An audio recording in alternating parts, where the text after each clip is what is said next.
The objective of this presentation is to provide an overview of key factors to consider when introducing a new product into a facility, what to look for, and what can be done to mitigate risk when considering new product introduction. First, I'll start with a brief overview of Avid Bioservices, what our capabilities are, and what sets us apart from other CDMOs, including our strong quality track record. Next, I'll go over key elements of new product introduction, including benefits, cell bank, raw materials, facility fit, cleaning and cross-contamination considerations, and risk mitigation strategies. I'll finish it up with a summary and entertain any questions you may have. With over 26 years of biologics manufacturing experience, Avid Bioservices offers end-to-end solutions from process development through commercial supply. We stand apart from our peers by partnering with our clients to offer a collaborative approach and flexible manufacturing options in a cost-effective and timely manner, thereby ensuring success for our clients' programs.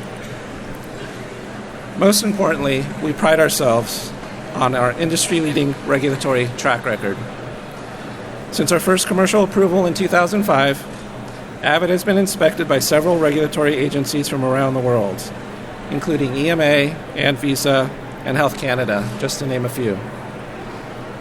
With 6 successful PAIs and numerous FDA inspections, the last 4 of which have all resulted in 483s, Avid Bioservices takes its responsibility of ensuring patient safety seriously.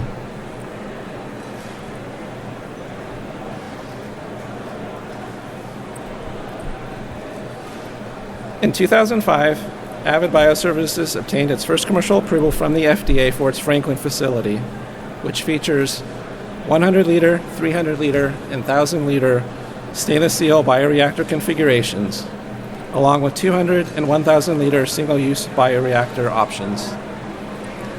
In 2016, Avid commissioned a second state-of-the-art CGMP facility dedicated to single-use technology.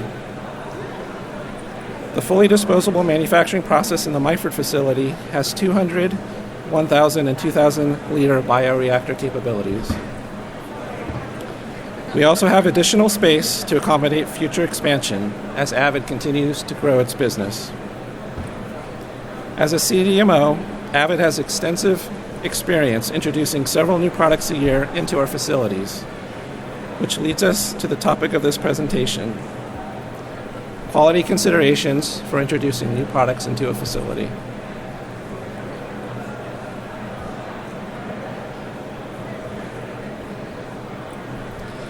There are several benefits of having an effective new product introduction process.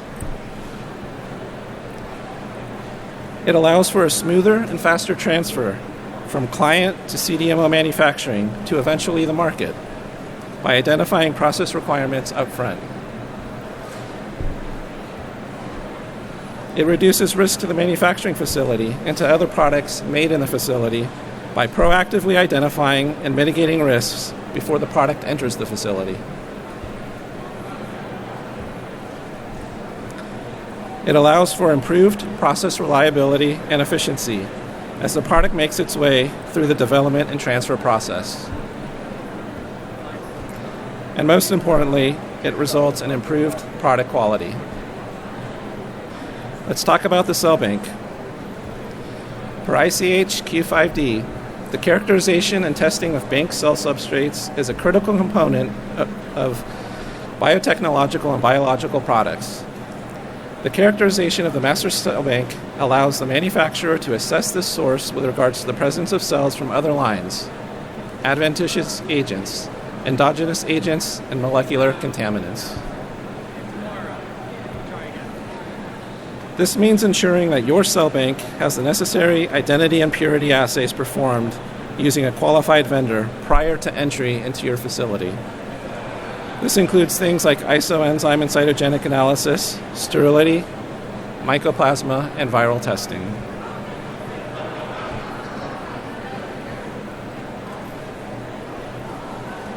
Next, you'll want to evaluate all the raw materials that will be needed to manufacture the product. From a supply chain perspective, can all the raw materials be sourced from your qualified vendor network, or do you need to qualify new vendors? Do all the raw materials used in the process come with the necessary documentation to ensure that they are TSE, BSE free? Are there any raw materials that are derived from an animal source that could potentially pose a risk to your facility? And if so, do they have acceptable country of origin documentation that would allow you to introduce it into your facility?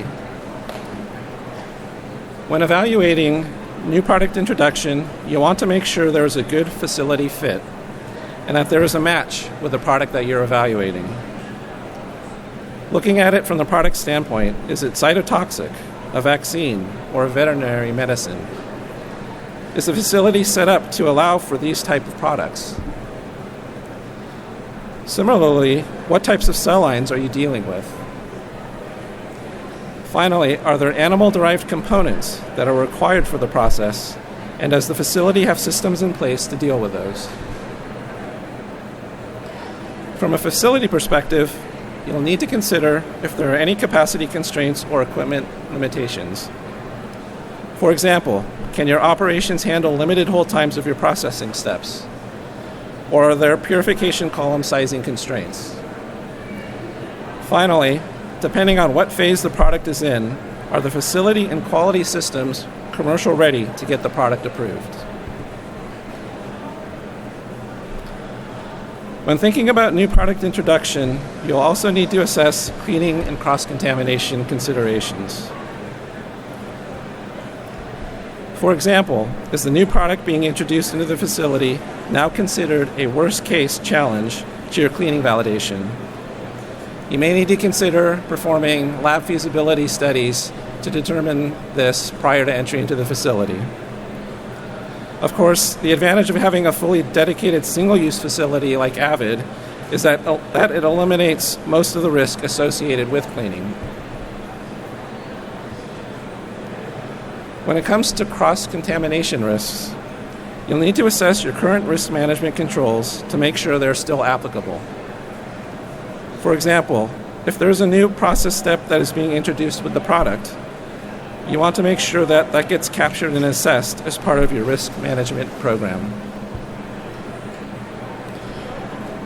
When it comes to risk mitigation of new product introduction, there are 3 key elements that will ensure success. First, make sure there is a strong project management team in place. This will align the PD, manufacturing, supply team, quality, and client teams to help identify and address challenges early on in the product lifecycle. Collaboration and transparency between the CDMO and client are critical to identify process requirements upfront. The last thing you want is to have an undefined process being transferred to manufacturing. This will lead to delays and quality issues. Finally, you'll want to make sure that there's an effective tech transfer process in place to ensure that lessons learned have been incorporated into the master batch production record. In summary, when it comes to new product introduction, these are just a few of the questions you'll need to consider. Is the cell bank sufficiently characterized? Are raw material vendors in approved qualifier status and TSE, BSE free? Is there a product facility fit?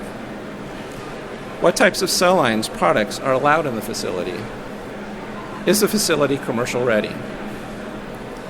Whether you're a CDMO considering taking on a potential new product or a client with a product looking for a CDMO partner, answers to these questions will tilt the balance on whether you should move forward or think twice about introducing a new product into a facility.